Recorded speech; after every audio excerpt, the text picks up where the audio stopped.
Oi, oi, pessoal! Estamos aqui com o 6º episódio do MiCast, o podcast oficial da Mi Eventos, onde a gente vai falar sobre os bastidores e histórias reais de tudo o que acontece no mercado de eventos. E hoje eu estou aqui com 2 especialistas de peso para poder falar sobre um assunto que pesa no seu bolso aí, ó. Eu quero que você acompanhe comigo até o final. E hoje eu estou aqui com o Henrique e o Felipe, do Decom Advogados, para poder falar sobre um assunto bem legal, que é sobre o PERSE. Pode se apresentar, por favor? Obrigado, Joyce. Prazer estar aqui. Eu sou Henrique Cunhas, sou sócio do Decom Advogados. A gente é um escritório muito orientado a negócios, então espero que a gente possa contribuir com os ouvintes e ajudar, de fato, a entender quais são as perspectivas para o setor de eventos de voltar a uma economia que havia sido gerada com o PERSE. E estou aqui com o Felipe, que é coordenador do nosso time de contencioso tributário, justamente para a gente abordar como que no tributário, né, Felipe, a gente consegue gerar valor e economia para todo mundo aí do setor de eventos. Com certeza. É um prazer estar aqui com vocês. O nosso intuito hoje é realmente demonstrar que é possível reaver uma economia tributária que até então havia sido concedida pelo governo e que subitamente foi revogada.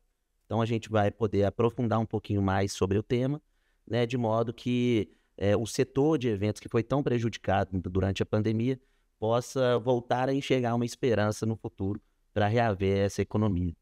Eu tenho certeza que esse assunto vai render boas dúvidas, então eu já compilei aqui algumas dúvidas que eu tenho certeza que vocês ficam aí se perguntando o que fazer, como resolver, e os meninos vão dar uma aula aqui para vocês, então fica com a gente até o final. Então vamos lá, que a gente tem muita pergunta para poder fazer. Para quem ainda não entendeu, né, tudo o que aconteceu, o que foi o PERSE e por que ele é tão importante para o setor de eventos? Legal. O PERSE foi o Programa Emergencial de Recuperação do Setor de Eventos, né? Porque, como a gente sabe, o setor de eventos ele foi muito impactado durante a pandemia. Então, o governo criou um programa que jogou com uma alíquota zero, né? Ou seja, tirou o imposto, na prática, de alguns dos impostos que são cobrados no segmento. Então, CSLL, imposto de renda, PIS, COFINS foram isentos, né? Na verdade, assim, tecnicamente, juridicamente falando, a gente não fala de isenção, mas na prática, alíquota zero. Ou seja, durante o período do PERSE, né, que foi um período inicial de 5 anos, todas as empresas beneficiadas por esse programa não pagavam esses impostos. Então, isso foi um respiro gigante, né, para o setor de eventos, né, que já estava super prejudicado, todo mundo fechado.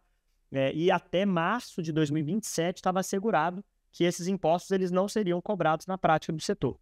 Então, muitos setores, né, a gente depois pode aprofundar, mas setor de eventos, entretenimento, hotelaria, restaurantes, enfim, muitos segmentos tiveram esse benefício e agora a gente está passando por um desafio que, enfim, como a gente vai entrar daqui a pouco, ele não está valendo, ele foi revogado antes da hora. Então, com a nova lei de número 14.859/24, o que exatamente muda a partir de agora? Então, Joyce, esse foi o grande ponto complicado, porque o que o PERSE ele determinava, né?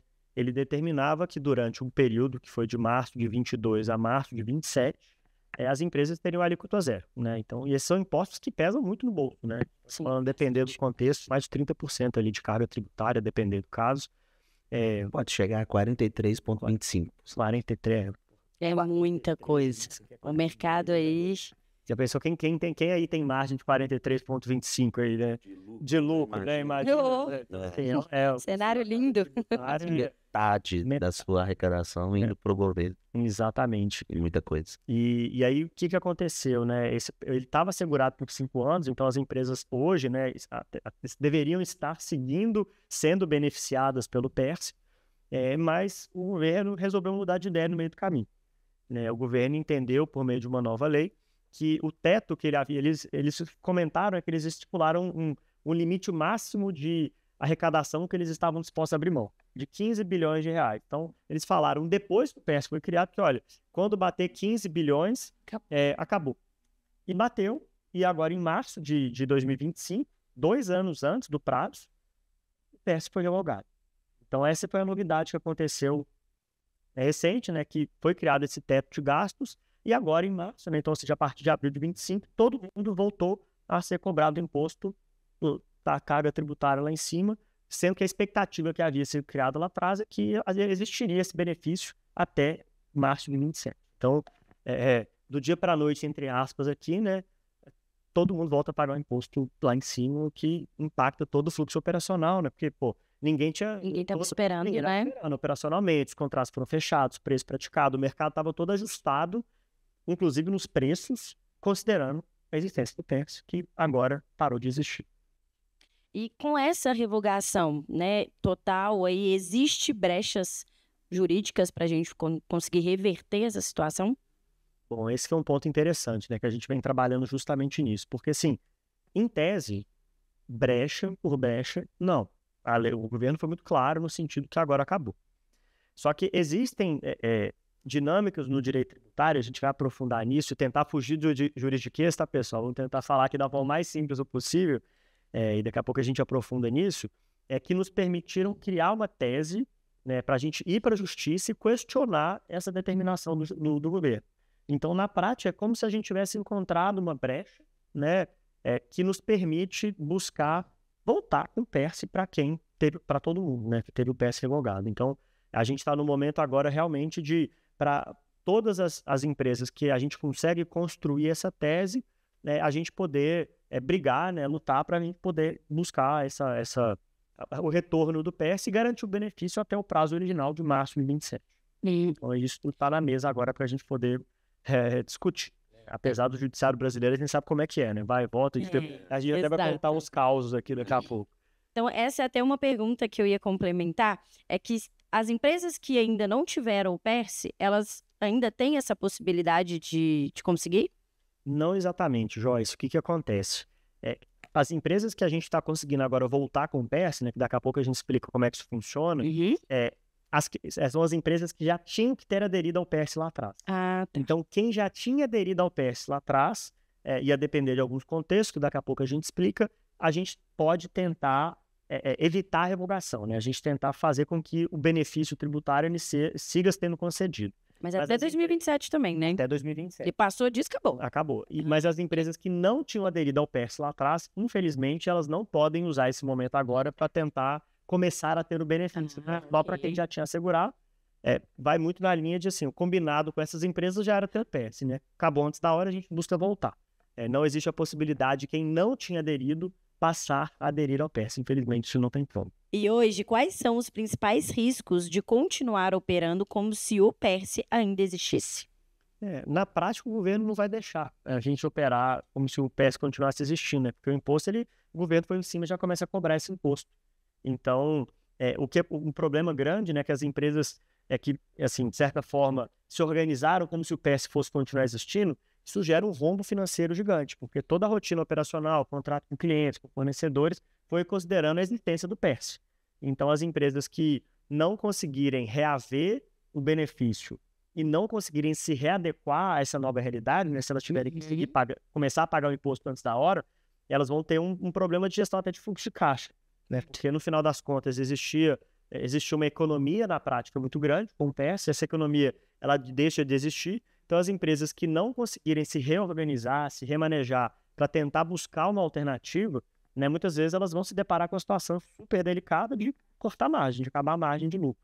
Então, é importante, para além dessa tese, né, que a gente vem trabalhando para poder buscar o retorno do PERS, até outras estratégias são interessantes para tentar voltar a ter contratos mais lucrativos. Então, reorganizações tributárias, outras teses, se reinventar, em muitos casos, né, ser criativo, para a gente poder conseguir fazer com que as empresas passem a ter um respiro financeiro efetivamente. E hoje aqui em Belo Horizonte, falando em Belo Horizonte, porque acho que a gente está aqui nesse cenário, é válido trazer para esse momento.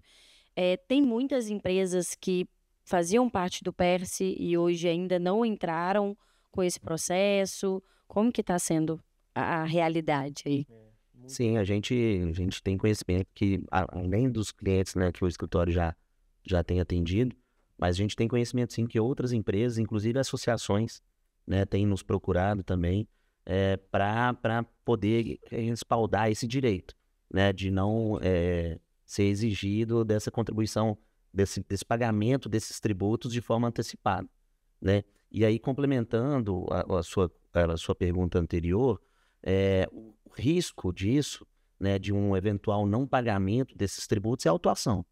Né? Então, a partir do momento em que a lei determinou que os tributos, né, voltariam a ser devidos, né, por mais que o contribuinte entenda, e é um direito lícito, Sim. né, por mais que ele entenda que não deva pagar, mas se ele não agir, ele tem que pagar.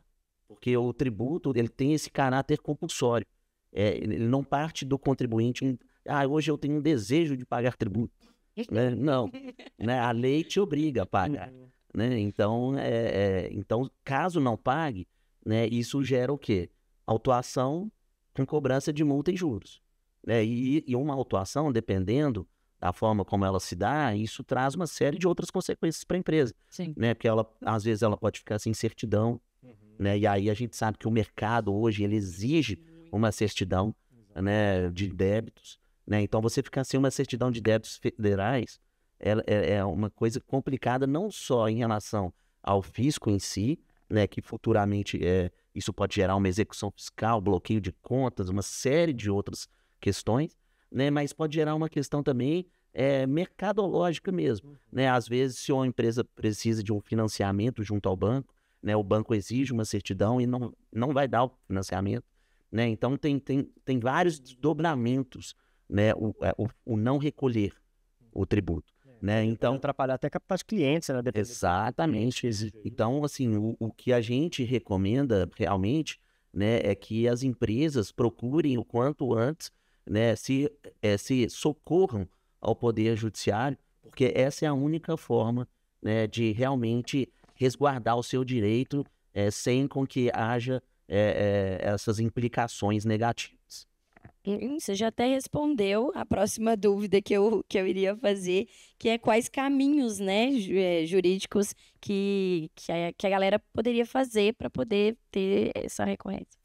Infelizmente, Joyce, sem o judiciário, nesse momento em que a coisa está, Não tem. né, não teria como. Né, porque eu tenho dois caminhos, na verdade. Eu tenho o de não pagar, que não é recomendado. Não, que é um né? risco Não muito façam grande. Porque gera... Não façam isso. Mas existe. É uma possibilidade que a gente não recomenda. Claro que não, pelo amor de Deus. Mas existe, né? Às vezes o empresário ele vai deixar de recolher, não é nem por conta de não querer recolher, né? Mas até em função desses impactos que essa antecipação gerou, né? Que é justamente o quê? Eu não vou ter fluxo de caixa, os preços que eu cobrei nos meus contratos já fechados no início do ano ou em anos anteriores, né, eles não traziam em si, né, essa margem de tributação. Então, isso pode acontecer. Mas o recomendado, e aí é a orientação do nosso escritório, né, é de que realmente busque o judiciário para afastar essa cobrança. Fora isso, a gente não vê uma outra possibilidade plausível, né, que não traga tantos riscos igual deixar de pagar, pura e simplesmente. Exato. Pelo amor de Deus, gente, não deixa de pagar isso não. Deixa não. Porque senão o problema vai ser muito maior lá na frente, né? Olha, então já falando um pouquinho sobre esse cenário de como pode piorar as coisas, né? Infelizmente não tem jeito. Se você não pagar, de fato, vai piorar. Quais são os principais hoje documentos, provas ou históricos que ajudam nesse processo? Sim. Hoje o nosso escritório tem trabalhado com uma espécie de ação que chama mandado de segurança. Tá? Esse mandado de segurança, ela visa ela tem uma celeridade maior. Né, é um processo menos demorado na justiça. Né? Então, só que esse mandado de segurança, para ele ser feito, né, ele realmente precisa de alguns documentos que eu não posso apresentar no curso da ação. Eu já tenho que apresentar antes de fazer a ação. No momento que eu distribuir a ação, esse documento tem que estar lá. Então, quais são esses documentos? Né, via de regra, né, a gente precisa do cadastro, tá, para aquelas empresas que são do setor de turismo, ou seja, aquelas empresas que estão lá no anexo 2 da portaria. Já anota aí, hein, galera? Presta atenção, pessoal. Quem é do setor de turismo, anota aí. Se o seu KNAI estiver lá no anexo 2 da portaria do Ministério da Economia, à época, né? Portaria 7.163 de 2021. Se o seu KNAI estiver lá, você precisa ter o cadastro. E mais para frente eu vou explicar o motivo. Então, esse é um principal documento hoje para esse tipo de empresa. Contratos que demonstrem que a formação do seu preço, né, contratos que já foram fechados e a formação do seu preço não levou em consideração essa tributação que até então era 0 e agora pode chegar até 43,25, igual eu falei, né? Então, esses contratos também são importantes, né? E, enfim, documentos que demonstrem que você estava inserido ao PERSE, né? Então, habilitação ao PERSE, apresentação de cartão CNPJ com contrato social que demonstra que o seu objeto social é do setor de eventos, KNAI, né? Ou seja, você está você está em algum dos segmentos do setor de eventos, né? Então, toda essa documentação a gente vai analisando, mas isso cada caso a caso, né? Porque ainda que o setor de eventos seja, né, um macro, né, alguns segmentos possuem especificidades. Então, a gente analisa caso a caso, mas via de regra são esses documentos. Ok. Então, diante de todo esse cenário, qual que é o primeiro passo que uma empresa de eventos deve tomar agora com essa situação toda acontecendo? Eu já adianto, é procurar os meninos para poder fazer esse processo, tá? De fato, como eu já havia dito, hoje a gente não consegue vislumbrar nenhuma outra possibilidade se não recorrer ao Poder Judiciário. Sim. Né? Então, é importante, né, que as empresas que são desse setor de eventos, né, elas procurem, né, um escritório de sua confiança, alguém que possa auxiliá-las, né, e poder trazer as informações necessárias para dar esse start, né, por meio de uma ação judicial. Isso, né? e muitas... desculpa te cortar, né, mas muitas empresas têm feito também isso via associações, né? Então, a gente até já começou com associações, às vezes alguma associação tem entrado também na justiça em nome dos associados, mas é importante fazer esse movimento, né, na linha que o Felipe falou, de buscar um parceiro de confiança e acessar o judiciário quanto antes para poder tentar fazer restabelecer o benefício. E aí, só para complementar a fala, né, quando você tinha dito como que o mercado tem visto essa movimentação, o mercado está até atento, sim, mas a nosso ver está movimentando pouco. O mercado sabe o que está acontecendo, sabe que tem que pagar. Vocês acham que ele está minimizando, está negligenciando ou ainda não sabe ainda da importância disso? Pelo fato de estar assistente, eu não digo que seria nenhuma negligência, nem minimizar a situação. Eu acho que talvez falte essa oportunidade que vocês aqui hoje estão nos concedendo, né? Que é de trazer essa informação, de mostrar o quão importante isso é, né? Essa tomada de decisão, porque isso impacta realmente de forma muito brusca no caixa da empresa. Exato. Né? Então, assim, o que está faltando, eu acho, é mais as pessoas... velocidade na tomada de decisão. A velocidade, exatamente. Porque, assim, na prática, como o mandato de segurança, né, ele vai, quando ele é bem sucedido, né, obviamente não existe causa-ganha, existem vários contextos, né, mas a ideia é restabelecer o benefício. E ele é um benefício que vai, no máximo, dando tudo certo no judicial, até 27. Exato. Então, a cada mês que a empresa não entra, ela já mais um mês perdido. Não tem como pedir retroativo. A partir da decisão para frente. Então, eu concordo muito com a visão do Felipe, né? Que o que a gente observa, acho que as pessoas estão atentas, mas quem ainda não se movimentou, né? É interessante que eu faça o quanto antes, porque o potencial benefício, ele é, no máximo, até março de 27. Então, quanto antes, melhor. Porque assim vai ser possível ganhar um pouco mais de respiro. E é uma pergunta que eu já ia até fazer aqui, se ainda tem, né, tempo ainda para isso, e eu acredito que tem tempo sim, levando em consideração que a gente está aí no meio de 2025, até 2027 a gente tem um longo caminho que, gente, se conseguir segurar até 2027 é um cenário lindo, e aí depois de 2027... até lá vai rever no contrato, rever preço, se reposicionar.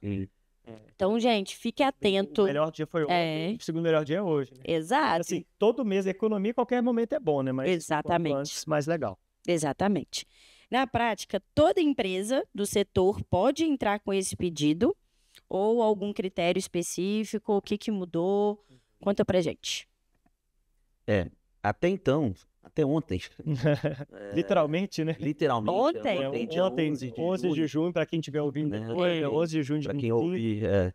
para quem ouvir depois, mas até ontem existia a possibilidade de empresas do Simples poderem participar, poderem estar inseridas no BERS, e também empresas que até então, até a edição da lei lá em 2021, que não possuíam ainda o cadastro, né, que é o cadastro lá no Ministério do Turismo, né, que as empresas do setor de turismo são obrigadas a ter, essas empresas até então poderiam usufruir do PES. Só que houve uma decisão do STJ no dia 11, e aí o que ficou definido lá no Superior Tribunal de Justiça é que as empresas, né, que não possuíam o cadastro até a data da edição da lei, tá? Ou seja, até 2021, né, essas empresas não podem usufruir do PES, mas são as empresas do setor de turismo, tá? E eu vou explicar isso melhor agora. O que acontece? Quando a Lei 14.8 de 2021 foi editada, não existia essa obrigatoriedade de estar cadastrada lá no cadastro. Tá? Mas isso foi inserido por meio de uma portaria, ou seja, de um ato que está abaixo da lei, uma portaria do Ministério da Economia à época. E aí essa portaria, ela trazia 2 anexos. O primeiro anexo são de empresas do setor de eventos, mas que não necessariamente vinculadas ao setor de turismo. E o anexo 2, as empresas de eventos que estão vinculadas ao setor de turismo. Tá? As empresas do anexo 1, elas não têm a obrigatoriedade do cadastro. Mas as empresas do anexo 2 tinham. E isso foi questionado na justiça. Por quê? Porque um ato que a gente denomina de ato infralegal, ele não pode ir contra a lei. Ele não pode dizer mais do que a lei diz. A portaria estava restringindo o que a lei tinha falado, e a portaria é menor juridicamente do que a lei. A portaria, ela criou uma obrigação que não está prevista em lei. Então, a nosso ver, isso é o quê? Violação ao princípio da legalidade.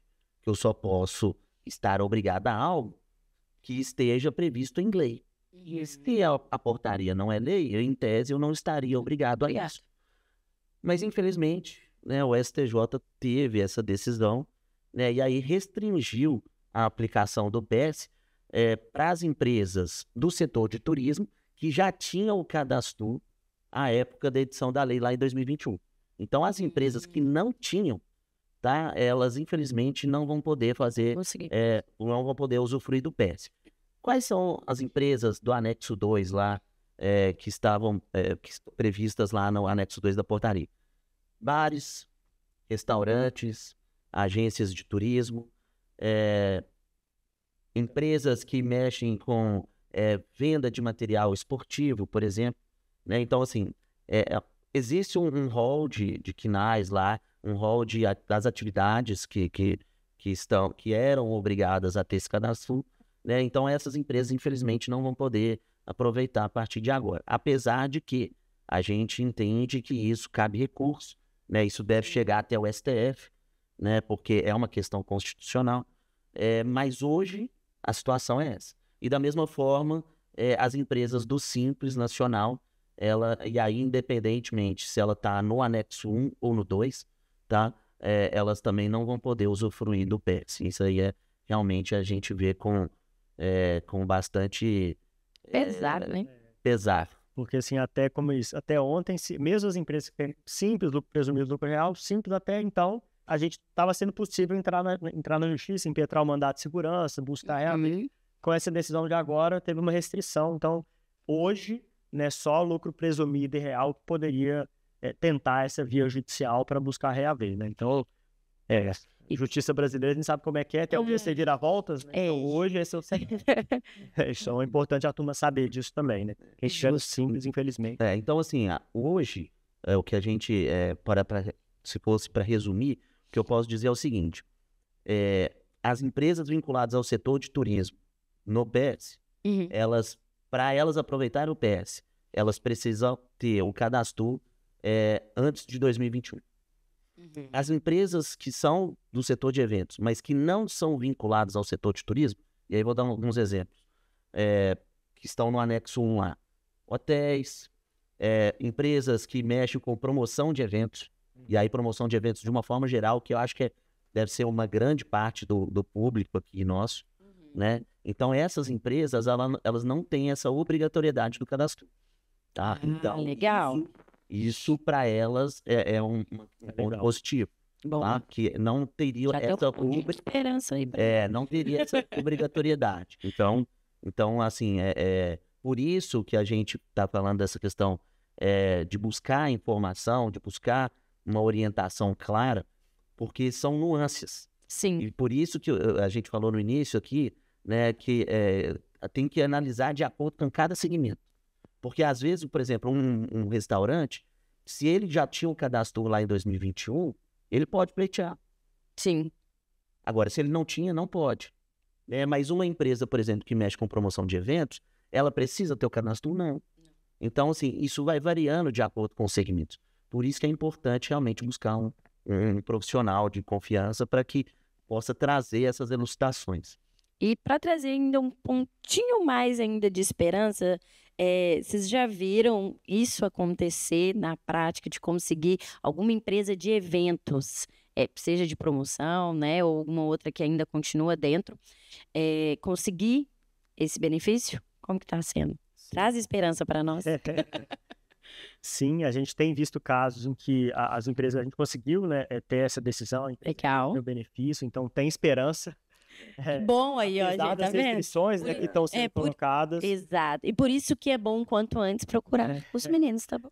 Então, assim, é importante ter esse horário quanto antes, então já temos julgados favoráveis a isso, né, então para cada tribunal, dependendo de onde a empresa atua, a gente tem feito os trabalhos e assim, sabe também de outros casos que estão tendo julgados positivos, né, e um ponto que é até interessante colocar, né, eu não sei se vou até antecipar um pouco da pauta, mas eu acho que conecta com isso. Quando a empresa ganha, o que a gente entende que faz sentido já tem em mente?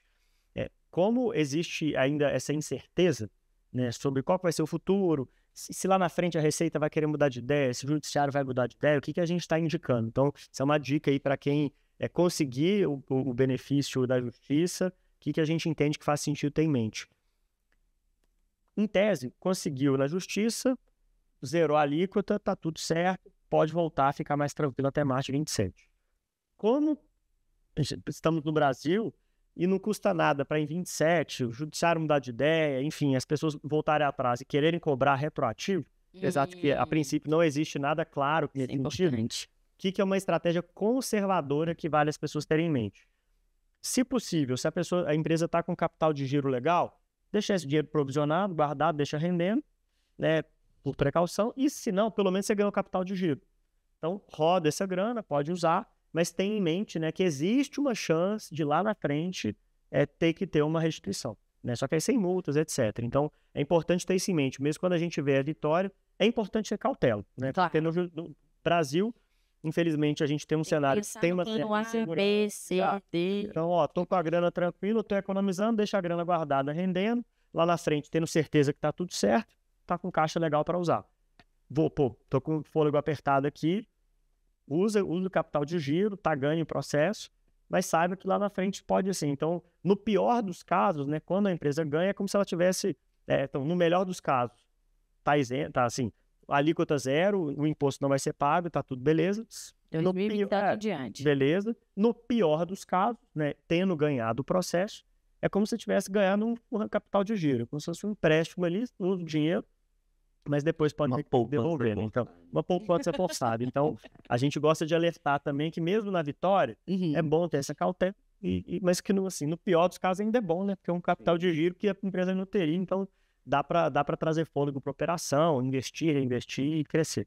Excelente, já era mesmo a pergunta que eu iria fazer, se o mercado, como que ele iria conseguir se organizar com isso. Então, eu acho que nada mais certo do que se preparar e pensar nos dois cenários, né? Que pode acontecer e pode não acontecer.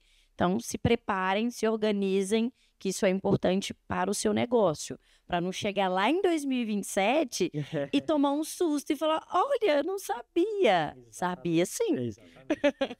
E aí, só para complementar, é um ponto importante, porque, assim, o direito, ele tem essa questão da multidisciplinariedade nos ramos do direito, né? Então, como a gente citou aqui, às vezes uma empresa tem um contrato fechado há 1, 2 anos atrás, né? E aí agora vai ter esse impacto de ter que arcar com essa tributação, sendo que um contrato que às vezes foi fechado há mais tempo, né, não abarcava essa possibilidade da revisão dos tributos, né? Então, foge até um pouco da questão tributária e vai para uma questão civil, contratual. Sim. Seria possível eu revisar um contrato, né, sendo que houve uma mudança que eu não esperava na legislação tributária? Como é que eu posso trazer isso para dentro do meu contrato? Né? Então, é importante também analisar o próprio contrato em si, né, porque isso de forma que os contratos, né, que as empresas do setor de eventos façam no seu dia a dia, né, prevejam essas situações. Não que isso vai acontecer sempre, mas que, olha, se acontecer alguma mudança tributária, principalmente tributária, ainda mais com a reforma tributária começando no ano que vem, né? Então, como que os contratos estão sendo confeccionados? Será que vai ter essa previsão?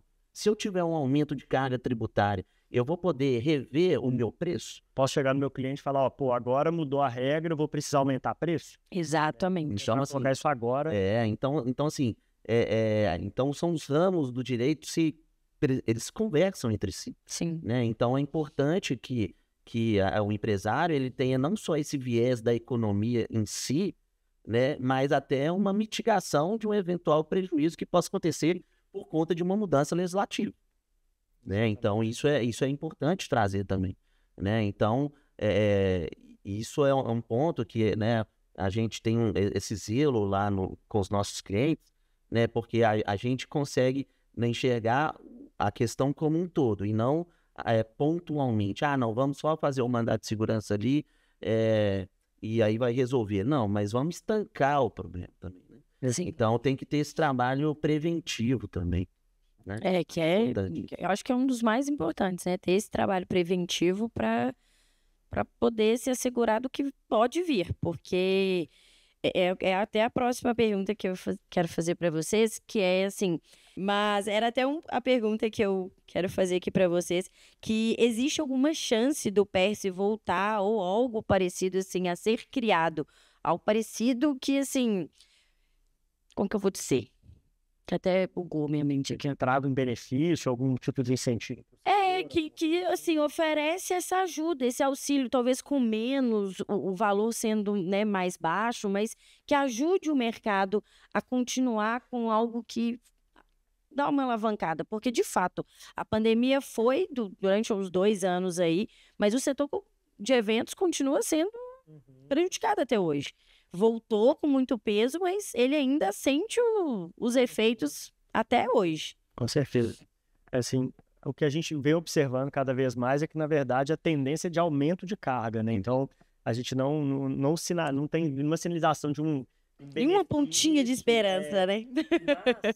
Mas, assim, então, com um programa de incentivo, né, etc., como foi o PERSE, infelizmente, a gente não está vislumbrando nada nesse sentido, né? A reforma tributária vem aí, vai mudar algumas coisas. Foi uma surpresa até ter, né? O do PERSE.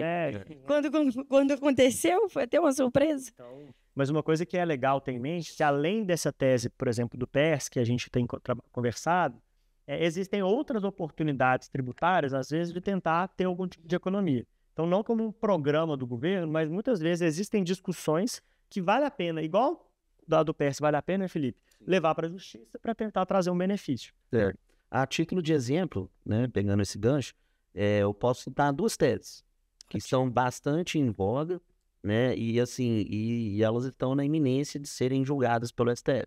Legal. Né? Então, assim, uma delas é a questão da exclusão do ISS da base de cálculo do PIS e da COFINS, né, ou seja, aquele valor que aparece lá destacado na nota fiscal que, né, o pessoal do setor de eventos emite, né? Então, dependendo da atividade, né, seja de 2%, 3% ou 5%, né, esse valor ser excluído da base de cálculo do PIS e da COFINS, né? É um valor significativo, porque a gente está falando de 5% sobre o valor da nota, né? Então, assim, é 5% do seu faturamento Sim. sendo excluído, né? E isso já está assim, já está no STF, está 5-5, né? São 11 ministros lá, então assim, falta um ministro votar e vai ser o voto de Minerva, sabe? Então assim...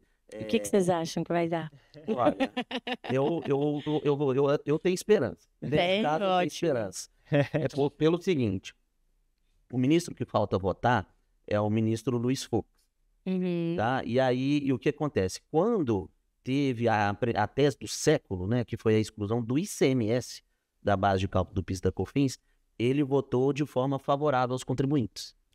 E a tese se assemelha muito à do ISS. Então, a possibilidade de ele manter o raciocínio, ela é grande. Ela existe. Então, assim, o que a gente recomenda é que né, as empresas busquem essa tese também, porque como ainda ela não foi julgada definitivamente, ainda dá tempo. Né? Mas pode ser que seja pautada amanhã. Né? Então, assim, correr contra o tempo, nesse caso. Sim. Então, essa tese eu vejo com bons olhos. A outra tese é a exclusão do PIS e da COFINS da própria base de cálculo do PIS e da COFINS. Ou seja, eu vou retirar 3,65 ou 9,25 da própria base desses tributos, que é uma economia ainda maior. Tá? Então, essa tese ainda não começou o julgamento ainda, né? Essa tese, assim, ela é indefinida por hora, tá?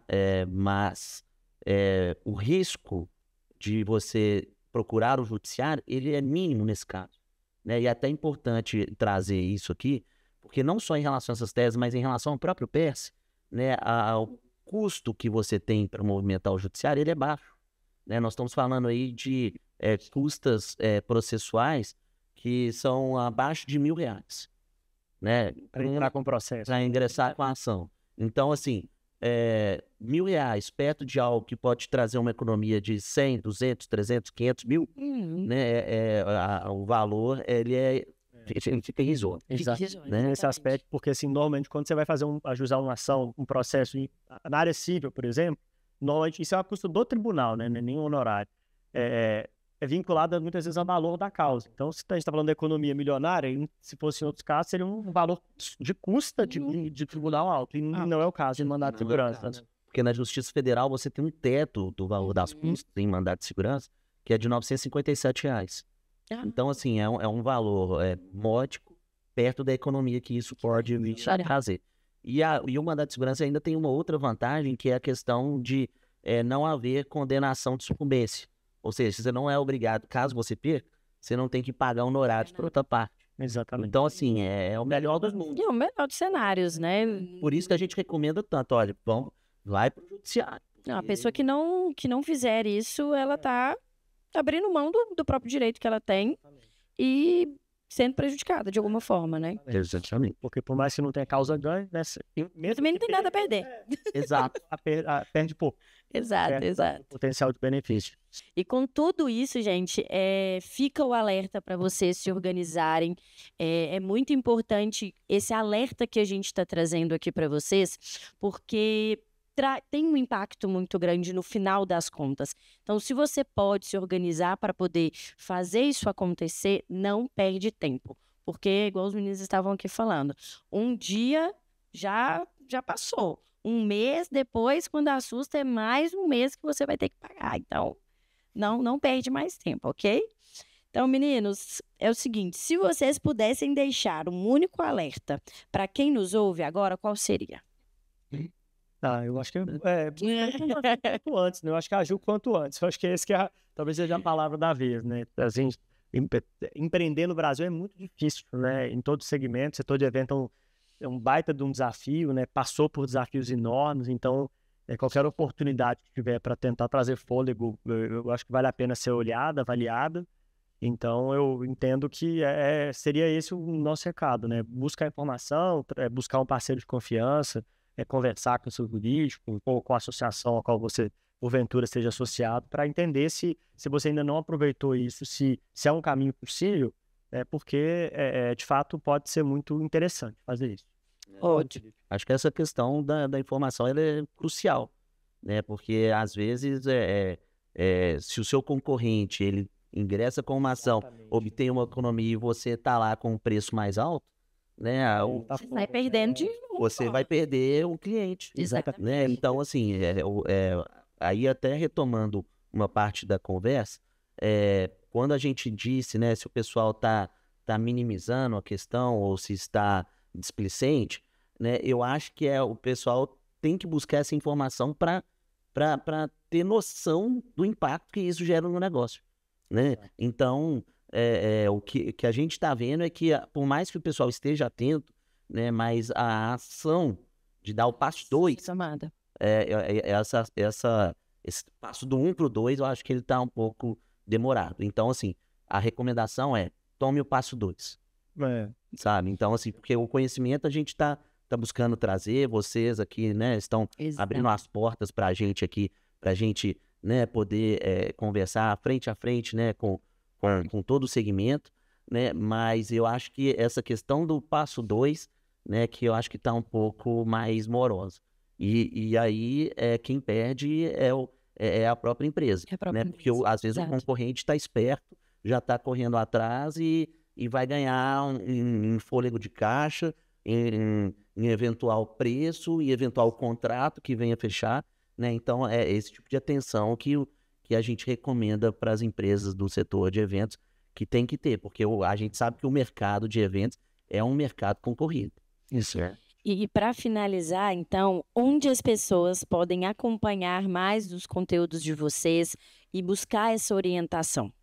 Legal, acho que a gente pode buscar, o escritório chama Decon, então o nosso site é decon.lo, a gente tem postado conteúdo informativo, a gente tem um blog legal lá, e a gente também montou um material, né, para uma palestra que a gente fez, que tem um resumo dessa história toda, alguns descritivos, então a gente pode fornecer para o pessoal se informar melhor, enfim, e poder entender esses detalhes e atuar em cima disso, né?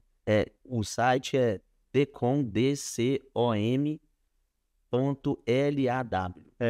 Só para soletrar. Ótimo, legal. É curtinho, mas bom. é difícil de escrever, mas então é Exato. dcom.law. Tanto tem no Instagram também. Ótimo. A ideia é a gente trazer conteúdo, trazer informação, porque enquanto escritório a gente tem uma visão, muitas vezes o advogado ele é aquele bicho de 7 cabeças que fala difícil, longe do negócio, que traz o negócio. E a nossa visão é muito que a gente é uma ferramenta para ajudar o empresário a tomar boas decisões. Exatamente. Pró-negócio, obviamente a gente tem que trazer segurança, mas a gente precisa entender como é que o impacto é positivo no negócio. Então, a ideia é desmistificar até esse olhar do advogado como aquele cara difícil, que não deixa o negócio prosperar, e a gente entender como é que a gente traz segurança, mas também permite que o negócio rode. Então, a gente gosta muito de trazer conteúdo até para poder mostrar que existe essa alternativa. Muito bom, muito bom. E para fortalecer, gente, ainda mais, nós vamos deixar aqui na descrição, tanto do YouTube quanto no Spotify, todas as informações aí dessa palestra que eles fizeram, que inclusive foi aqui na minha Academy. Os meninos já vieram aqui, já contaram um pouco mais sobre o Perse e a gente vai deixar, né, toda a apresentação deles, mas se vocês quiserem ver também, tem aqui no YouTube, podem colocar aí Perse Advogada e agora, vocês já vão encontrar tudo que eles falaram e aí vai complementar muito do que eles trouxeram aqui para vocês ficarem informados e não perderem mais tempo, ok? Meninos, muito obrigada pela presença de vocês. Foi muito bom esse bate-papo. Acho que deu uma esclarecida ainda maior, né? Ainda mais para todo o mercado de eventos. Se vocês têm alguma dúvida, traz essa dúvida para a gente, coloca lá no Instagram, deixa aqui nos comentários, a gente, né, vai estar observando sempre. Sei que eu acho que vai ser um assunto aí que vai dar assunto para manga aí para muito tempo, até em 2027, gente, vai ter muita coisa acontecendo. Talvez daqui a pouco a gente traz os meninos aqui de novo para falar assim, gente, voltou o negócio de novo, vambora, ó, quebrando. Se Deus quiser, tá? Mas se não, a gente vem com novos cenários, com novas situações acontecendo para o mercado de eventos e, obviamente, o principal é trazer a informação de uma forma mais clara, informação de uma forma bem objetiva para que vocês não saiam prejudicados, Ok? Então, muito obrigada mais uma vez e volte sempre. Espero que tenha sido útil. Obrigado. Muito obrigado pela oportunidade e estamos às ordens. Pode me chamar para uma próxima. Exatamente, pode ter certeza. Conversar com esses meninos é bom demais, gente, que eles falam numa mansidão. Aí você fala assim, não entendi. Aí eles voltam, repete. É muito bom, gente. Muito obrigada. Ó, tchau, tchau e até a próxima. Até a próxima. Obrigado. Valeu.